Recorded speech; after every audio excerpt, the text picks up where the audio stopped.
My wife cheated on me with my best friend, then secretly forged my signature to sell our house for $350, $0. Now she's accusing me of fraud while I find out she's been draining our bank account of $50, $0 to fund her new life. I never thought I'd be the guy to get like this, but life has a way of throwing punches when you're least prepared. It all started with the little things: her late nights, her phone always locked, her avoiding my questions about where she was. At first, I brushed it off. Maybe she was stressed at work or just needed space. But then I noticed the small signs that something was off. She was more irritable, snapping at me over nothing, and her excuses for missing dinner or not answering calls became flimsy. Still, I wanted to believe in us. It wasn't until I saw the messages on her phone that everything fell apart. I was just trying to find my charger in her purse, something I never do, and I saw them. Texts from a guy named Mike, talking about meeting up, hitting the hotel, and "can't wait to see you tonight." My stomach dropped. I read more and it was clear she was cheating on me with my best friend Mike. I felt like I'd been punched in the gut. My mind was racing. How long has this been going on? How could she do this to us? I kept my cool that night, but inside I was boiling. I confronted her the next morning. I told her I saw the messages, asked her what the hell was going on. Her reaction was classic. She lied, of course. "It's nothing," she snapped. "Just some stupid flirtation. It's not a big deal." She laughed it off, brushed it aside like I was overreacting. But I knew better. I could see the guilt in her eyes, the way she avoided my gaze. That's when I realized she'd been lying to me for months, maybe longer. The worst part wasn't just the betrayal, it was the sheer audacity of her. She started throwing blame back at me. Said I wasn't paying enough attention, that I was distant, that I wasn't making her happy. She accused me of not being a good husband, all while she was sneaking around with my best friend. It was like a bad soap opera, but it was real, and I was the one caught in the middle. I felt sick, angry, betrayed, humiliated. I couldn't even look at her the same way anymore. My mind was spinning, trying to process how everything had come to this point. And then, things got even messier. I started digging into her phone and bank accounts, just to see what else she was hiding.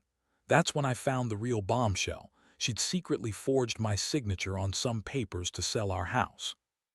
Not just that, she sold it for $350, $0. I didn't even know she was planning to do that. I thought we were building a future, maybe even buying a bigger place or investing. Turns out she had been planning to run away to start a new life with Mike, and she'd already cashed in on everything we owned. I was stunned. I couldn't believe she'd do something so cold, so calculated. She'd lied to me, cheated on me, and now she was trying to wipe me out financially. And she had the nerve to accuse me of fraud when I confronted her about the forged signature. She kept insisting I was the one at fault, that I must have been in on it, that I was trying to steal from her. But I had the proof, and I knew she was lying. I felt a mixture of rage and despair. How did I get here? How did I trust someone who would betray me like this? That's when I realized I had to act fast. I couldn't let her get away with destroying everything I'd worked for. I started planning my revenge, not just to get back at her, but to make sure she paid for what she'd done. I knew I'd have to be smart about it. I couldn't just blow up everything, though I wanted to. I had to be strategic, precise. I had to outsmart her, catch her in her lies, and make her face the consequences. That's where I am now, trying to figure out my next move, knowing that my life has been turned upside down by someone I once loved and trusted. The more I dug into her financials, the more I realized just how deep her betrayal went. She drained our bank account of 50 grand, $50,000, trying to fund her new life with Mike. I found the transfers in the bank statements, small deposits over months that I hadn't noticed before. She'd been siphoning money out little by little, probably hoping I wouldn't catch on. Every transaction felt like a punch to the gut. It wasn't just the betrayal of cheating, it was the cold, calculated theft of everything we'd worked for. Our savings, our future, gone just like that. I remember sitting there, staring at the screen, feeling numb. My mind kept racing. How could she be so ruthless? She lied about everything, played the innocent victim, all while secretly planning to start fresh with Mike and my money. It was like she'd turned into a different person altogether. The woman I married, the woman who used to be kind and caring, was now this manipulative, dishonest stranger. I felt like I'd been blind for too long, and now I was finally seeing the truth. But seeing it didn't make it hurt any less. If anything, it made me angrier. I knew I had to confront her again, but this time with everything laid out. I waited until she came home from her work meeting, which I now knew was just her meeting Mike. I was ready. I had the evidence, the bank statements, the forged signatures, everything. When she walked in, I didn't hold back. I told her I knew about the money, the house, the affair, everything. Her face twisted into a sneer like she thought she could lie her way out of it all. Her response: she started spinning stories, trying to gaslight me. "You're overreacting," she said, rolling her eyes. "You're just jealous because I'm finally happy. Mike makes me feel alive, something you haven't done in years." She looked me dead in the eyes and lied through her teeth, claiming she was just having some fun, that I was paranoid. She told me I was controlling, that I was the reason she needed escape, and that she'd never cheat if I'd just pay more attention to her. It was all bullshit. I could see her desperation, her need to justify her actions, but I wasn't buying it. That night, I felt a whirlwind of emotions: anger, heartbreak, betrayal, and a gnawing sense of helplessness. How had I let it get this far? How could I have been so blind? I wondered if I ever truly knew her at all. She was bitchy and manipulative, throwing blame everywhere but herself. She kept insisting I was the bad guy, that I was the one trying to ruin her life. But I had the proof. I knew she was lying, and I knew she'd been planning her escape for months. That realization hit me hard. This wasn't just about infidelity. It was about someone willing to destroy everything for her own selfish gain. In the days that followed, I started to feel the weight of it all settling in. I'd lost my wife, my best friend, my partner, but I also saw a chance to fight back. I wasn't going to let her get away with stealing from me, lying to me, and cheating behind my back. I began to plan my next move. I knew I had to be careful. She was manipulative, and I couldn't trust her anymore. I had to gather more evidence, find out if there was anything else she was hiding, and make sure I protected what was left of my life. What hurt the most was realizing how much she hated me, how she saw me as nothing more than an obstacle in her new life. She said she was done with us, done with me. And yet she still kept lying, still kept trying to spin her web of deception.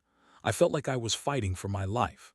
My trust was shattered, replaced by a cold resolve to get justice, even if it meant tearing everything down to do it. I knew I'd need allies, maybe legal help, but I was determined to turn this nightmare around. I couldn't just sit and let her walk away with my life savings, my house, my dignity. Not without a fight. After I gathered enough evidence, bank statements, forged signatures, texts, and emails, I knew I couldn't just confront her again without risking her shutting everything down or spinning even more lies.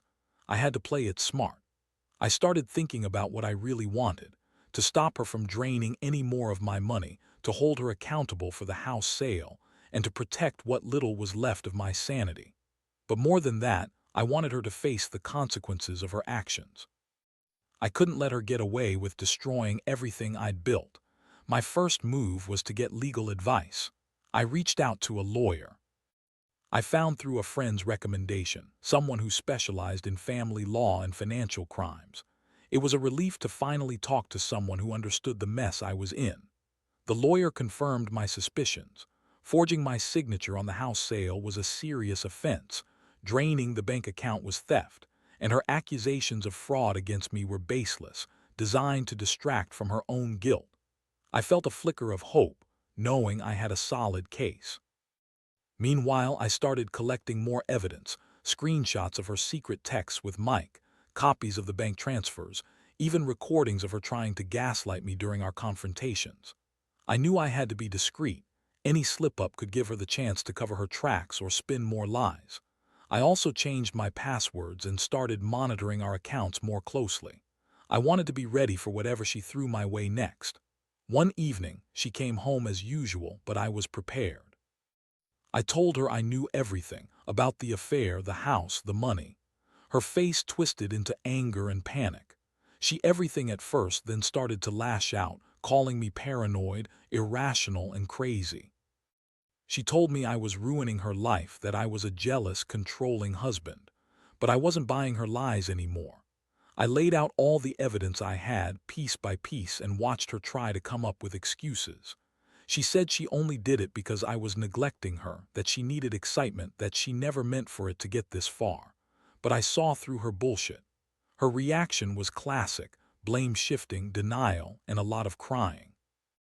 She begged me not to take everything away, swore she'd fix things if I'd just give her another chance. I felt nothing but cold anger. I knew I couldn't trust her, not anymore. I told her I was filing for divorce and that I was going to press charges for the forgery and theft. She told me I was ruining her life, that I was the real villain here. That was the moment I realized how deeply manipulative she was, how she thought she could talk her way out of everything. I also started to make plans to recover what she'd stolen. I contacted the bank and the authorities, prepared to freeze her accounts and report her for forgery and fraud. It wasn't just about revenge anymore. It was about protecting myself and making sure she paid for what she'd done. I stayed calm, even as she yelled and accused me of destroying her future. Inside, I was seething, but I knew I had to keep my cool if I wanted to win this fight. The shock was starting to wear off, replaced by a cold, simmering determination. I realized I'd been naive to trust her for so long. She'd lied to me, cheated on me, and tried to steal everything I owned. The worst part was feeling so stupid for not seeing the signs earlier. But now, I was finally seeing her true face, and I wasn't going to let her get away with it. I owed it to myself to fight back, to stand up and take control of my life again. The road ahead wouldn't be easy, but I was done being the victim.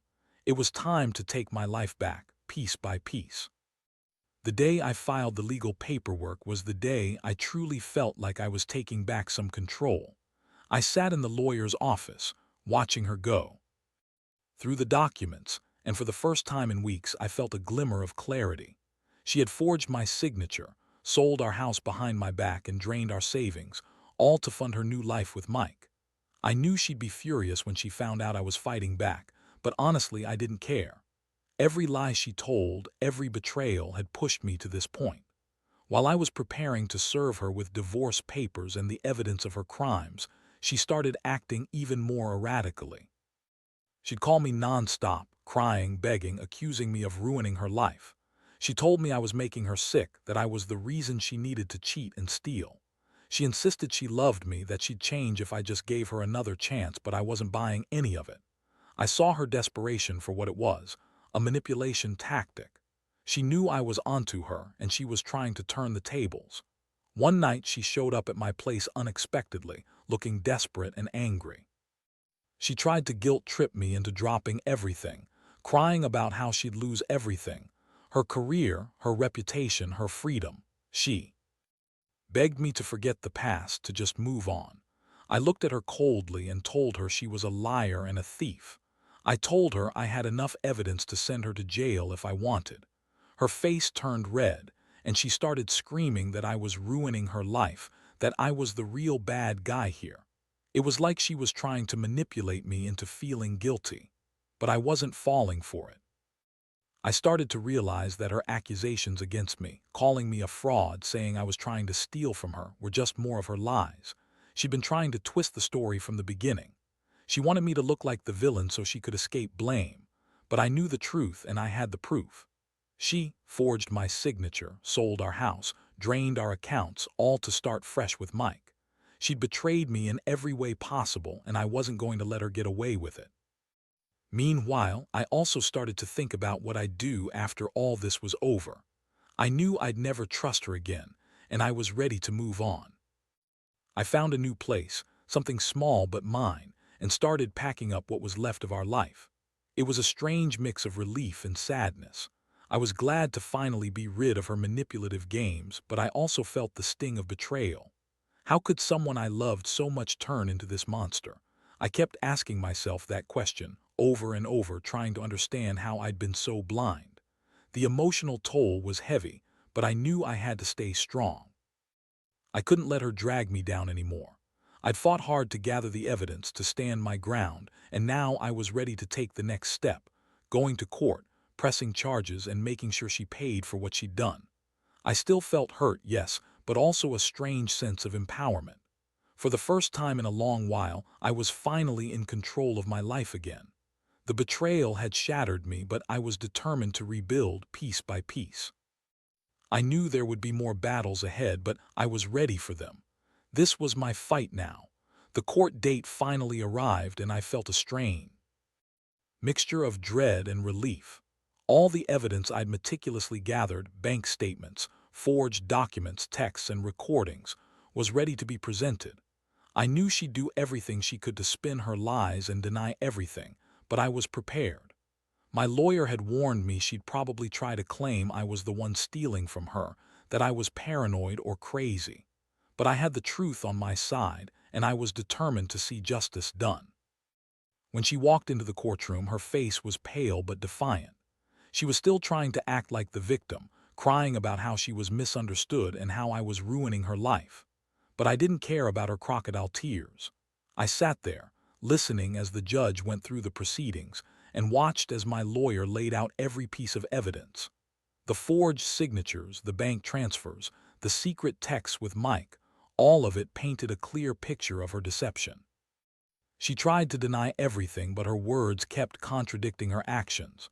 When confronted with the forged signatures, she snapped, claiming she'd only signed the papers because I was pressuring her, that she'd been coerced. But the evidence showed otherwise. She forged my signature when I wasn't home in secret. It was premeditated, calculated, cold. The judge looked skeptical, and I could tell they were starting to see her for what she really was, a manipulative liar. The moment I saw her reaction, I knew I'd won the argument of who was telling the truth. I felt a surge of satisfaction, knowing that the truth was finally coming out. The judge ruled in my favor, ordering her to pay restitution for the house, return the stolen money, and face charges for forgery and theft. It was a huge relief, but also a bitter pill. Justice, yes, but at the cost of my marriage, my trust, and my peace of mind. After the court, I stayed silent as she yelled at me, calling me every name in the book. She accused me of ruining her life, of being a controlling, jealous husband who couldn't handle her freedom. She said I was the real criminal, not her, but I just turned away, feeling exhausted and drained. I knew this was the end of the road for us. I'd fought hard to protect what was mine, and now I had to start over, alone, but free from her lies. In the days that followed, I moved out of the house, leaving behind the memories and the betrayal. I started to rebuild my life piece by piece. I cut ties with her completely. I also began therapy, trying to process the emotional damage and trust issues she'd left behind. It's not easy. Some nights I still replay everything in my head, her cheating, her lies, the betrayal. But I remind myself that I fought for my dignity, for my future, and for the truth. Looking back, I realize how much I learned from this nightmare. Trust is fragile and betrayal cuts deep. But I also learned that sometimes the only way to heal is to stand up, fight back, and take control of your life again. I may have lost my wife, but I gained clarity and strength I never knew I had. If there's one thing I'd tell anyone going through something similar, it's this: don't be afraid to face the truth, no matter how painful, because only by confronting it can you truly move forward. Now, sitting here reflecting on everything, I realize how much this whole nightmare changed me. I used to think I was a trusting guy, maybe a little naive, but I believed in the good in people. Turns out not everyone is worth that trust. My wife's betrayal was a slap in the face, but it also woke me up. I learned that sometimes you have to fight for what's right, even if it means losing someone you loved. The pain, the anger, the betrayal, they all taught me resilience. I've come to see that the real strength isn't in ignoring the hurt or pretending everything's okay. It's in facing it head on, even when it's ugly. I had to dig deep, find my courage, and stand up for myself. It wasn't easy, and some days I still feel the sting of what was lost. But I also feel a strange sense of liberation. I finally understand what I deserve, and I refuse to settle for less. Every moment of this ordeal has made me more cautious, more aware of the people I trust, and more determined to protect what's mine. I've learned that people can surprise you, sometimes in the worst ways, but that doesn't mean I have to be a victim forever. I control my future now, not her lies or betrayal. Looking back, I realized that the betrayal was more than just about the money or the house. It was about trust, something I thought I had, something I thought was unbreakable. But I see now that trust is fragile and it has to be earned every day. I'm not perfect, but I am stronger. I've learned to be cautious, to listen to my instincts, and to never ignore the signs again. So, to anyone reading this who might be going through something similar, trust your gut. Don't ignore the little red flags. And if you find yourself betrayed, don't be afraid to fight for yourself. It's not weak to stand up, it's brave. Rebuilding is hard, but it's worth it. Life goes on, and sometimes you have to tear down what's broken to make space for something better. I may have lost a lot, but I've gained a new perspective and a renewed sense of self. And that's more than enough to keep moving forward.